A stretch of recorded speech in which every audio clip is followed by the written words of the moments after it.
Do I have your permission to share this video in my online course, Human Movement Dysfunction? Yes. Cool. Alright, so we're going to start off in the supine position, and we're going to roll over to the prone. So you're starting face up, and then you're going to go face down. You're going to start with your right arm, and that's going to lead you to go face down. Very good. And now we're in the prone position, going to flip back over to the supine.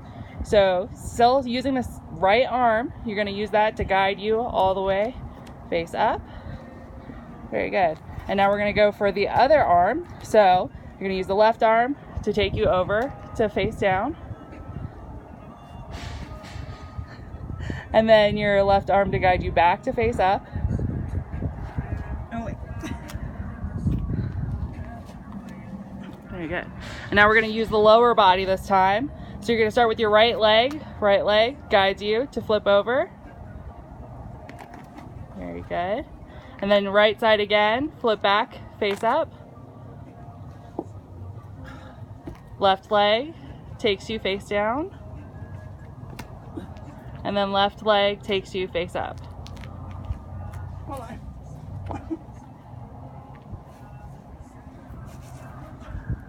All right, thank you so much.